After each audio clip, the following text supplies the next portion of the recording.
Hi everyone, my name is Rebecca King, and today I'll be giving my current events report on childhood poverty.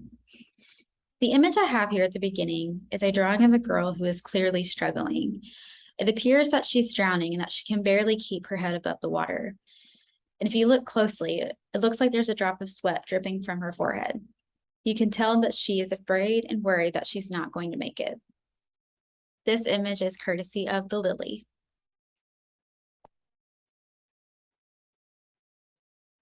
So today I'm talking about childhood poverty, and the question I have for us here at the beginning is, can our society truly eradicate poverty with the policies and programs that we have today in the United States? In a recent article that I found by the Washington Post, a writer named Sage Coffey writes about the residual effects of childhood poverty. The article, accompanied by a comic strip, which I include at the beginning of my presentation, explains how Coffey carries a sense of paranoia and fear from growing up below the poverty line. The comic expresses a series of her thoughts now that she lives a financially stable life as an adult. She also adds in the article that because she is a financially stable adult, she still has that sense of fear and worry that everything that she has can be taken away from her and that she'll have to live in scarcity once more. Coffey's article was the inspiration behind this topic, which led me into further study and research on childhood poverty. Many of you may or may not know, but childhood poverty has increased over the years. But when the Child Tax Credit Act began, the poverty rate dropped in 2021, according to a recent article from census.gov. Another recent article states that 4 million children returned to poverty once the child tax credit ended in December of 2021. A news article that I found from Politico also notes that the child tax credit proved to be a literal lifesaver. Overall, the effects of childhood poverty were exacerbated by the COVID-19 pandemic, and the child tax credit was a helpful act that assisted many families with children. So how is childhood poverty a social problem? Well, according to the United Nations, and I quote, "For those living in poverty, many human rights are out of reach. Among many other deprivations, they often lack access to education, health services, safe drinking water, and basic sanitation." I also added that those experiencing poverty are robbed of their basic human needs and their rights.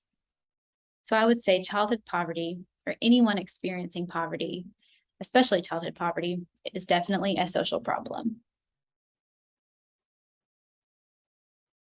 So how does the NSAW Code of Ethics tie into childhood poverty? How does it relate? Well, according to the NSAW Code of Ethics, a social worker's #1 goal is helping those in need.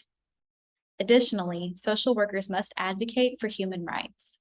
They must value the dignity of others, fight against injustices, and I would argue that childhood poverty is definitely an injustice, and strive for equality.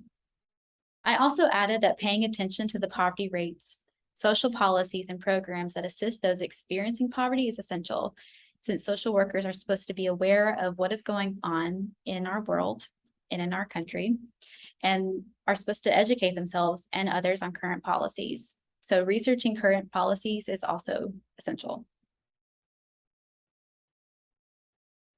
So what are some of the current policies we have here in the United States?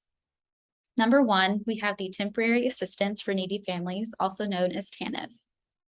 Described by the Center on Budget and Policy Priorities, which is a nonprofit and nonpartisan organization, TANF still leaves families below the poverty line. The Center on Budget and Policy Priorities also notes that states have a broad discretion to determine eligibility for their TANF cash assistance programs. Federal law requires that TANF cash assistance be provided only to needy families with children. The organization also claims that there is no federal definition of needy. Also, we have the Supplemental Nutrition Assistance Program, also known as SNAP.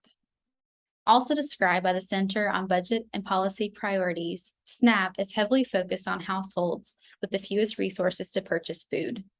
It provides additional resources for food, but also frees up household resources for other basic needs, such as rent, utilities, or medical care. SNAP is one of the most beneficial programs in the US. However, Some individuals are not eligible for the program, no matter how small their income, such as those on strike, some college students, individuals with drug felony convictions in some states, and people with certain immigration statuses.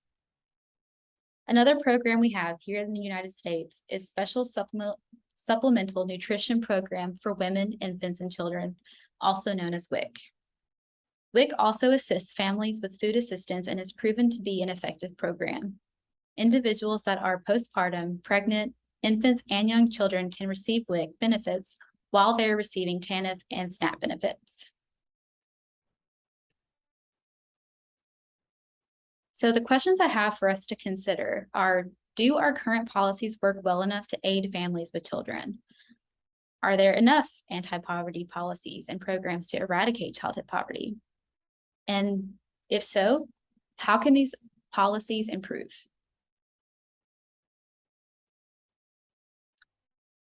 And here at the end of my presentation, this is a list of my references. Thank you for watching, and thank you for your time.